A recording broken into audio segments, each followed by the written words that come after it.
Hello, Fraud Book. Good morning. This is Phil, and I was thinking about a lot of stuff in the news right now that's not being reported in the regular mainstream media. Two things, okay? They're trying to make Trump a bad guy, saying that he colluded with the Russians to affect the election. That did not happen. Quantifiably, that did not happen. And as president elect, any of his cabinet members can reach out to arrange for future meetings with the president and that Russian leader to make sure we don't have a war, especially when we have nothing to gain and everything to lose from the war. The only ones that are getting rich on war, if you hadn't noticed, are the neocons, both Republican and Democrat. And the destabilization plans with George Soros is funding those same Democrats to destabilize America, whether it's us stretching ourselves so thin that we go into war and, the rich neocons and the Democrats get paid for it, and we wage a war that we have absolutely no business dying in. Okay. But if you look at that in itself, think about the Fourth Amendment. Okay. Think about the first time we had a phone system and the government basically said, we're going to tap your phone because we want to get evidence on you and we want to record it. That has been tried in a court of law, and the Supreme Court has said you need a warrant for that based on the Fourth Amendment. All these violations have occurred before, and they've been tried in a court of law and went to the Supreme Court. Okay, so think about the next thing. What about a walkie-talkie that you buy, you legally own, and you're communicating with someone, and some other radio intercepts that? The government still needs probable cause to believe that you committed a crime to begin with to start investigating you, and they need a warrant to intercept what you are actually saying that is private and privileged communication. Okay? Now, think of the NSA. Think of this large net, this large spider, so to speak. This large spider is for us to communicate to other people. It's to go online, it's to purchase things. It's to go online and see news. It's to go online and, hey, perhaps meet a woman, perhaps meet a man and go dating. What right does that NSA have to do with regulating that and taking all that data, storing it in a large supercomputer, whatever it's called, terabytes, the amount it can hold, then going back and pulling up data with your IP address and researching everything you did, or with some kind of the programs that they're saying they do have now, they already recorded us on our cell phones. It's a matter of them going into that big spider, pulling out your specific data, and then having the computer translate what you already said over the phone live. Okay? What videos you posted, any opinion you gave online in any social group.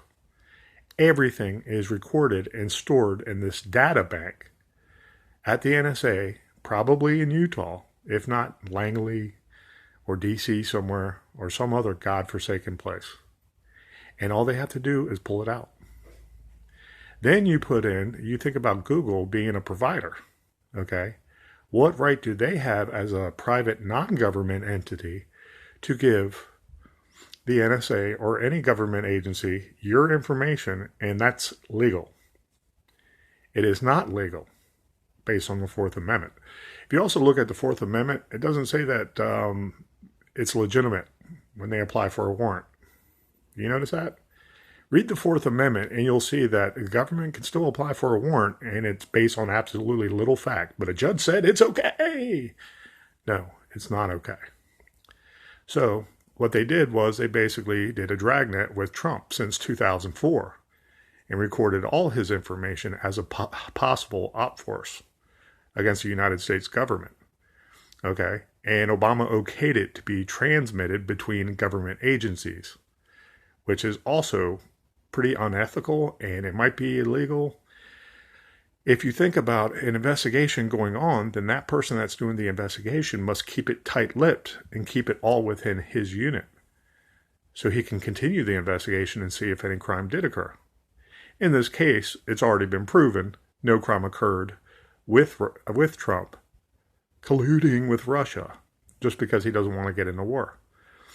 Now again, look at the Democrats. They want to get into war. They want to destabilize Russia. Why? Why do they want to destabilize Russia?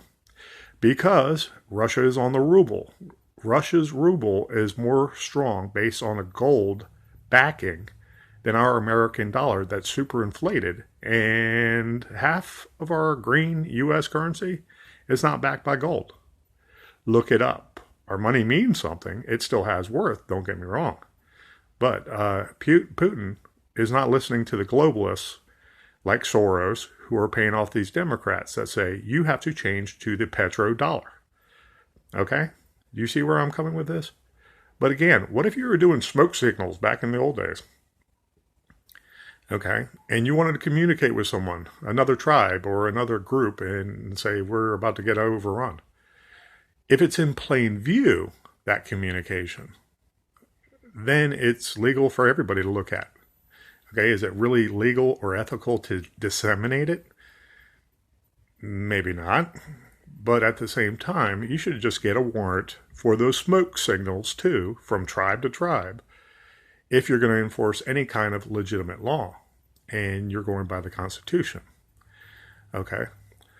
The next thing is, with this control of all over the internet, everything we do, you notice how the mainstream media is not reporting about these thousands of people that are being arrested for pedogate, okay, and all these pedophile rings, and all these snuff film rings, and all these Saudi connections, and all these Muslim Brotherhood connections to pedophiles. Islam abuses children, period, is what you need to remember. Okay? Second of all, those same people of the Democrat Party, high up, like the Clintons, would use sex against people. They would say, oh yeah, come on, let's have this satanic party. Let's have some prostitutes. Let's have this and that. We'll just have a soiree.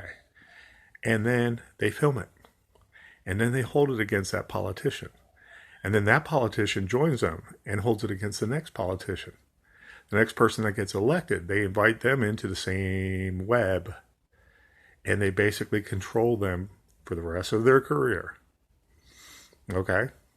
That's why pedogate is so important right now to get out and speak to everybody. One, I will kill anybody that hurts my children and any other child in front of me. I will kill you. I will hurt you, and you will go straight to hell, I promise. But look at all these things that are going on, and the MSM and a lot of the Democrats in the government are saying, oh, it never happened. We never did this. They never did that. Oh, you're just talking conspiracy theory. Meanwhile, children in D.C. are still getting picked up and disappear, and they're not runaways. Figure that out. All over the United States, it's happening. That's the kind of control the liberal scourge has thrown on America and is rotting or trying to rot America from within. So we have to basically vote out all Democrats to make sure that our way of life, the American way of life and freedom and Constitution and God and Jesus survives. I don't care if you believe in Muhammad. I do not care. What I do care about is if you're a terrorist. What I do care about is if you're a pedophile. What I do care about is if you're a rapist and you rape another culture's woman just out of the blue because you think you have the right to. I can say you don't. And Muhammad's not going to change my mind. I can tell you that, brother, sister. You know, most women in Islam are brainwashed. I know firsthand because of a family member. So that being said, look more closely into all the power the NSA thinks they can get away with. Not all bad people in the NSA, but those operatives that are getting kickbacks from the Democrat Party. Second of all, research everything that's going on with Trump, eliminating all these people, these pedophiles, they knew about in that same net, so to speak, but legally, that the NSA has on all these communications, WikiLeaks, everything else, and educate yourself about what's going on, okay? Because the pedophilia, hurting anyone, is the number one thing. The number two thing is these high-ranking officials are using that. They are using that to brainwash them into voting for laws, voting a certain way against America, violating the Constitution, breaking the laws, you name it. They are using that against politicians as puppets. And that's what you have to remember. If you don't believe me, start looking online for all these articles, these smaller newspapers online that are reporting it. Approximately 3,000 people have been arrested in the last 2 months for pedophilia. And a lot of them are high-ranking government officials. Dennis Hasker is one. Barney Frank might be arrested soon because of his history and him being assuaged because they held that against him as a Democrat operative. This is not supposed to happen in America. These guys should be lined up and eliminated once they're found out in a court of law. In a court of law now. I'm not ascribing to violence. But in a court of law, after the court of law, these people should be executed. If not for pedophilia, for high treason. Look it up. Be safe. Go out there, reach out to your community, and praise Jesus. Have a good day.